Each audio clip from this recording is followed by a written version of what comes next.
shark fishing has been banned since the early 90s, so about over 25 years now. Pretty much everybody on the island now sees whale shark as a way of income, as economic growth for the island. So pretty much everybody's involved in some level into whale shark tourism, either by through a guest house or by running a boat or by running a dive center. It's estimated about 75 to 85,000 people come to the Maldives just to see whale sharks, which is a huge number because it accounts for about 3% of the shark tourism worldwide. And it roughly estimates about 8 to 10 million US dollars coming into whale shark tourism alone. There are resident sharks in this region where we see them quite a number of times throughout the year.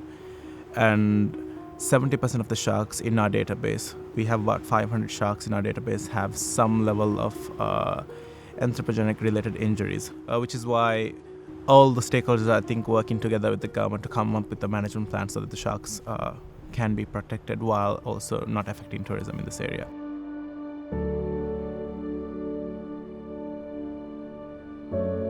Whale sharks in the past have been hunted. Numbers declined drastically. And now we have a new threat, which is plastics and microplastics in particular, because they filter feed so much water. We know that microplastics can cause an immense harm to marine species. The first time I thought about this issue was when we were in Ariadu, and there was a whale shark. It was a 6-meter whale shark. It was huge, but it was extremely thin. And of course it was injured. The big injury it had on the caudal fin might have decreased its ability to feed at depth. The other thing that came up to my mind was maybe it's full of plastic. Really what we wanted to do is kind of look at how did the plastic get into whale sharks? What's the pathway? Because if you know that microplastics are in plankton, just think of all these species living on plankton. They're the base of our food chain. This is going to impact us in the long term in many different ways.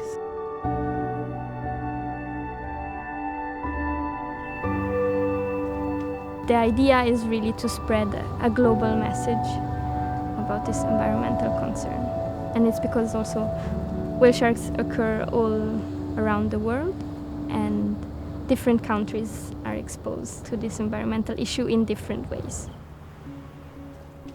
The plan for this project and with our data and findings is we want to really go beyond this scientific publishing and just staying in this small scientific community, because you need to bring those findings to people who can actually make a change, which are different stakeholders, but also the community. I think people need to be aware. We arrived on the 30th. On the 2nd, we started immediately with the first workshop that was hosted by the Maldives National University. There we had about 30 participants. It was really good to have also the youngest generation. So we had 10 students, so the new scientific generation. And then last week we had another workshop where we had different stakeholders from the South Ari Marine Protected Area. It's very hard to know what exactly this is going to do to whale sharks, but we can think about and look at other studies investigating what it did to fish. So this is a study done on sea bass, and the sea bass were exposed to microplastics. And here you can see a cross section done through the intestine. And on the left-hand side, you can see a healthy intestine. But if they get exposed to microplastics, there's some disturbance to the intestine.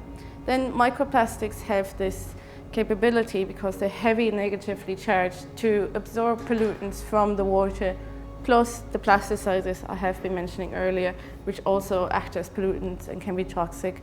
So once we had microplastics with these pollutants added to it, we could see that there was a huge blockage in the intestine. So if that were the case for the whale sharks, that's obviously bad news, because it means they can't process their food anymore. If you're working on a topic like this, it's important to already communicate your results at the time where you need to make a change. And that has been one big problem with climate change, is just make sure that what you're saying is right, and just get a little bit more proof before you act. It was the communication should have happened at the point where people got aware there's a problem. If we think about it, there are species that originated about 60 million years ago. Sharks in general were present at the same time as of dinosaurs.